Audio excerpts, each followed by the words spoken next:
Challenging times, and we're here to talk about solving problems, real estate problems in challenging times, and also creating financial futures investing in real estate, even in a slump cycle. I'm joined by Alfonso Cuadra, the Godfather of real estate, the man, the myth, the guy who just keeps on keeping on.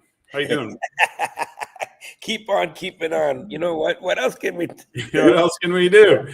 So you're where are you? Are you in Ottawa? Are you in Toronto? Right now we're just getting ready for our boot camp here in the weekend in Ottawa. Yeah. So we're excited. You know, the energy before an event. You know, and the team is here. Everybody's working, and I wanted to take this opportunity to come and talk to you. Let's talk real estate. Let's talk real estate.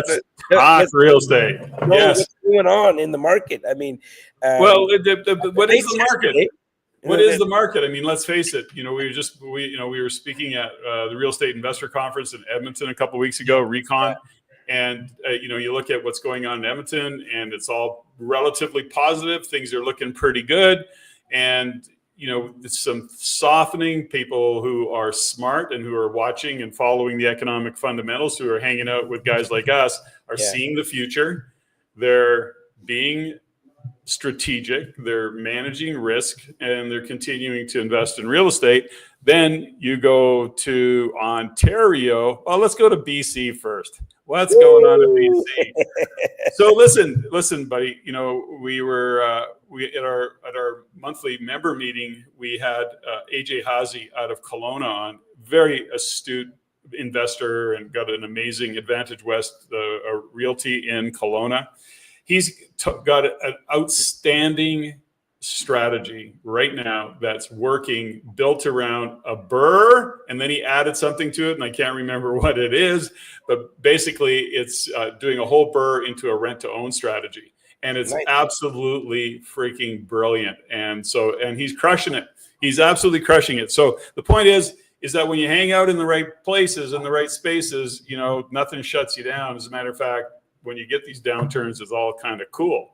So I think so. BC is quiet. BC is kind of feeling the pain of no cash flow as an investor. And then we go to Ontario, and it's like, well, it depends. Toronto. Before we go all the way to Ontario, let's talk about Alberta. Well, let's talk about it. Well, we're going to talk about Alberta. Alberta is... it was the holy grail of investors for the past couple of months, years.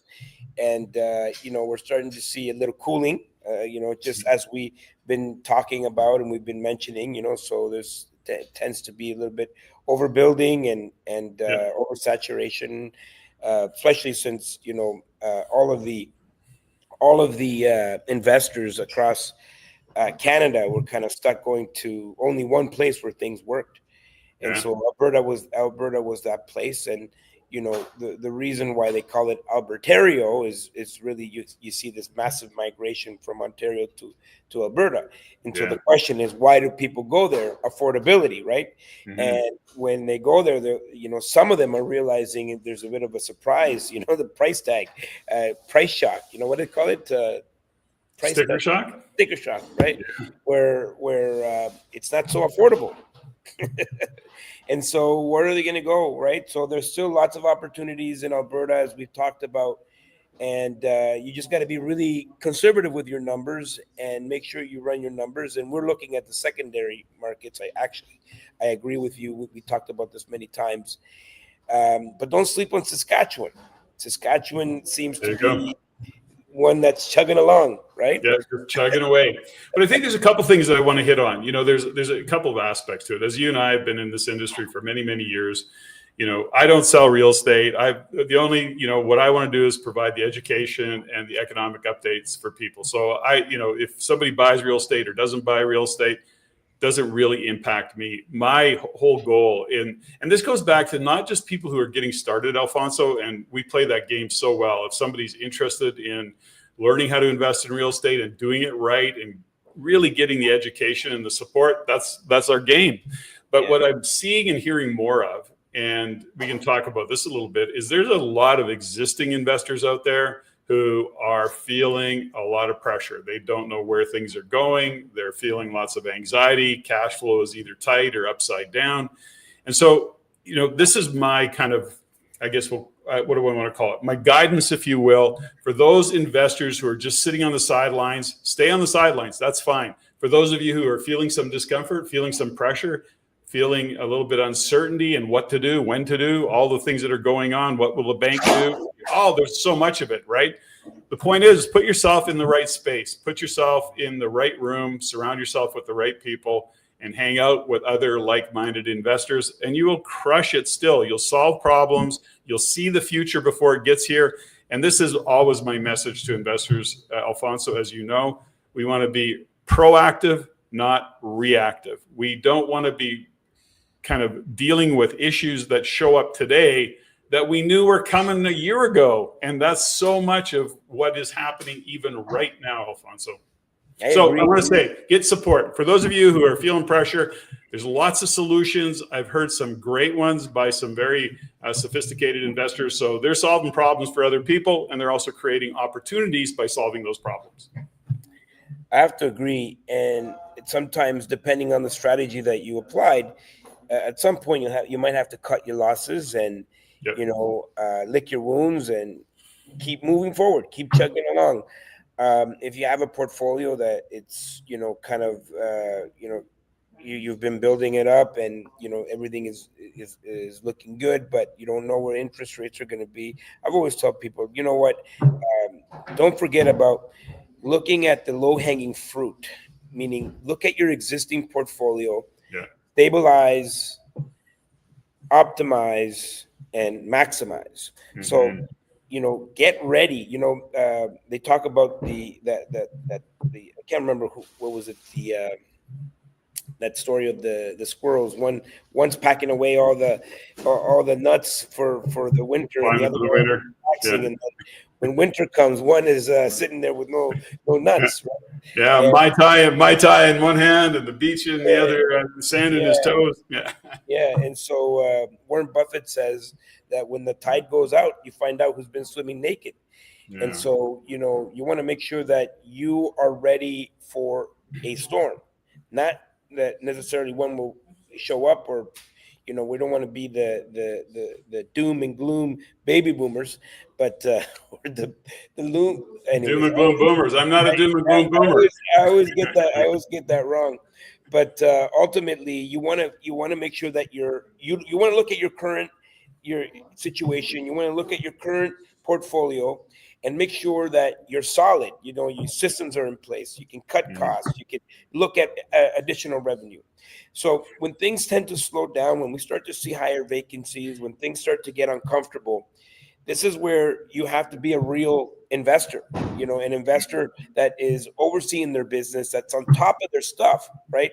And it's so easy for people to kind of just sit there and just, we'll see what happens. Well, right? They wait. Yeah, they wait and they wait and they wait and they hope, and hope is not a good strategy. Here's, the quote I recently made that I've shared many times now, which is, the boom cycles cover a lot of investors' mistakes. The slump cycles are when they pay for those mistakes. But it doesn't have to be that way. There's the mistakes. We don't even know that we've made them. We don't know what we don't know until it gets tested. And it doesn't get tested often until there's a slump cycle. And then you go, holy cow, I missed this. I should have done that. I could have done that.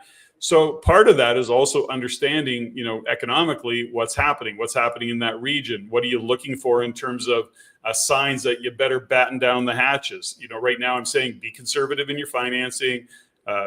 Make sure you got a reserve fund. Liquidity is king. Cash is king. Do all those things. But there's also a part of it where I'll use Alberta as an example. And right now everybody's really high on Edmonton. And I'm saying to everybody, I'm okay with Edmonton. Like, I see the economics, it makes sense, but it is in fact over the next 12 to 18 months, it's going to get softer. It's not to say it's going to crash and burn like the Toronto condo market. It's not like that. It's going to slow down. And so if the question becomes, if your rents drop $150 a month or $100 a month or $200 a month, what can you take? And if vacancy all of a sudden goes up to 5% and you're taking 60, 90 days, do you have the cash to see you through that kind of a rental window? So these are all things that we can plan for, but it takes just that, the awareness of what's coming down the pipe. Number two, putting yourself around a group of people that can help solve problems or support you in making these decisions, learning those decisions. And so that's really the message that I think I wanted to get out in this. And as well as we've got some events coming up, through the course of October that people may be interested in attending if you want to hang out with a bunch of like-minded people. So we went through Alberta. We said don't sleep on Saskatchewan. Yeah. And the beauty about investing across the country, that I can feel all these different markets. So in Saskatchewan, vacancies are down. It's a steady eddy because Saskatoon, specifically Saskatoon, has never really seen this massive boom. It's kind of just been the steady eddy chugging along. Yeah. So I like Saskatchewan. I like Saskatoon, Regina. Yeah.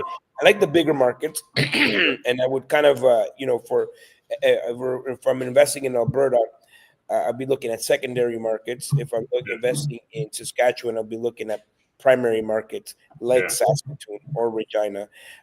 You can still find things that make sense in those markets, and we know there's cities, so they're especially Saskatoon and Regina will always be Saskatoon and Regina. Yeah, they will be, and that's the way that rolls. Yeah. So as we go through this, let's stop in Ontario long enough to say, okay, the whole of Southern Ontario is not melting down, although if you read the headline, that's what it sounds like. Yes, it has definitely taken a hit. But when you look at Ottawa, for example, softer, but it's certainly not terrible. And arguably, it'll kind of stay the way it is right now. Chugging along. Yeah. But and then you look at some of the markets, outside of Toronto, GTA, and you go, okay, it's not so bad. Yes, Toronto is, it's just not a good scene. But as is downtown Vancouver or Vancouver proper. But the point is that we look at these markets, we look at these regions, we have to study what's going on economically and then make data-driven decisions. What's happening right now, Alfonso, in a boom cycle, everybody's a genius. Oh, interest rates are so low. It's all a genius, right?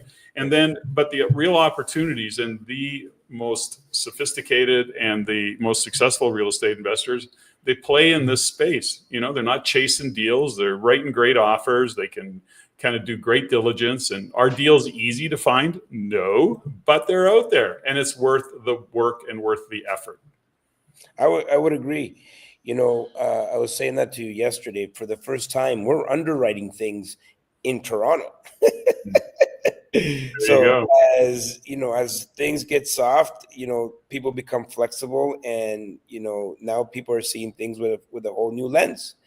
And I'm excited about the opportunities that we have right now. Like we've talked about it before, we're going through a big wealth transfer. Biggest human wealth transfer in human history. So I'm excited about that. I know that regardless of whatever, interest rates are up, down, or sideways, these assets are going to have to trade hands somehow. Mm-hmm. And, right now, as everybody is focused on other things that are happening in the media, we tend to, get very emotional, very political, Epstein, this and that, all these things are keeping people distracted. And in the meantime, investors like me, we're taking massive action in the next 3 months. Mm-hmm. And so, we're out here, we're doing events. Right now it's 8:30 in Eastern Standard Time. And, we wanted to take this time because it's important right now that people get the goods, and the people that are paying attention to, other investors that are in the trenches. These are the people that on the other side are going to come out on top, and people are going to say, "Oh, you're lucky. How did you know?" Yeah, no kidding. We've got some people watching. If you got some question, folks, about real estate specifically, we may be able to get to some if I could figure out how to work all the stuff. But if you got a question, put it in the chat. Alfonso and I will work on it. Alfonso, there's some fundamentals around, these things that we look at. There is all these distractions. Getting financing is not easy. Like, we're not looking through this world of rose-colored glasses. Make no mistake, creating wealth in this environment is where opportunities live, but it's the most difficult. It is really, but we have to lean into the headwinds. I think I was sharing with you, there was a story about, there's cattle in the field, and beside them is a bunch of buffalo, a bunch of bison. Of course, animals can sense the storm coming. And so as soon as the cows sense the storm coming, they actually run away from it. They run away from the storm. Whereas the buffalo are wired, they actually run to the storm and they run into it so that they come out the other side. Done. We're through the storm. They leaned into it. They ran through it. And the cows are still running through it, burning up energy, trying to find a place to hide. The storm's still going to hit, and they got to live with it because they're not moving. So it's just maybe an interesting metaphor for how we are as investors and want to be real estate investors, or existing investors who are maybe hitting some headwinds now, given what's going on economically. The point is, get to a place where you can lean into the storm, get supported, get the education. I mean, when we look at between Wealth Genius and REIN, the collaboration that you and I have created is not just in our years of experience, but it's in the size of the community. It's the range of trusted partners and experts and access to people, and our network that others get to tap into as well. Love it. Okay. Yeah, I mean, that's why we're putting these events together. Mm-hmm. Because people need to, either if you have an existing portfolio, you got to come back, you got to get energized. You can't put your head in the sand. You got to learn about stabilization. You got to learn about optimization and maximization. So that's the low-hanging fruit. Once you got that settled and we can make sure that you can weather any storm, now it's time to get to work. And a big part of it is taking the right steps forward, because not all steps are going to be the right ones during these times. And 20 years ago, we had the luxury where inflation hadn't impacted us the way it has, where single family homes and condos could cash flow. And so they don't anymore. Those days are behind us. And so we have to, different times require different strategies. And so you got to come and learn these new strategies. And that's why I'm so passionate about all the things that we're doing. We got events coming up, lined up all in October, and I'm excited. I'm invigorated. I can't wait to see our people. Yeah, we got some great events coming up. And if you're listening and you're interested in finding out more, go to REINcanada.com/events. The description, or the link will be in the description. And then you can look at the events we've got coming up October 1st, October 24th in British Columbia and Langley and Surrey.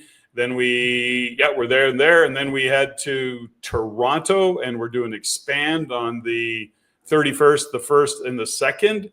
So a whole packed month of stuff going on. Of course, Wealth Genius has always got stuff going on.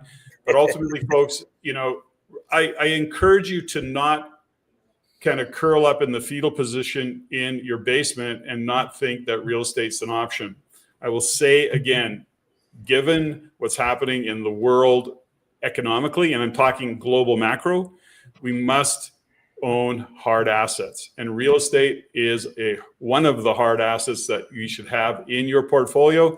And for those of you who have got real estate and are going, whoa, I wish I didn't own real estate, well, maybe it's time to look for other opportunities in terms of solutions by putting yourself in the right space with the right people and get some support. Alfonso, anything you want to say before we check out here? Listen, I know you got an event to get to.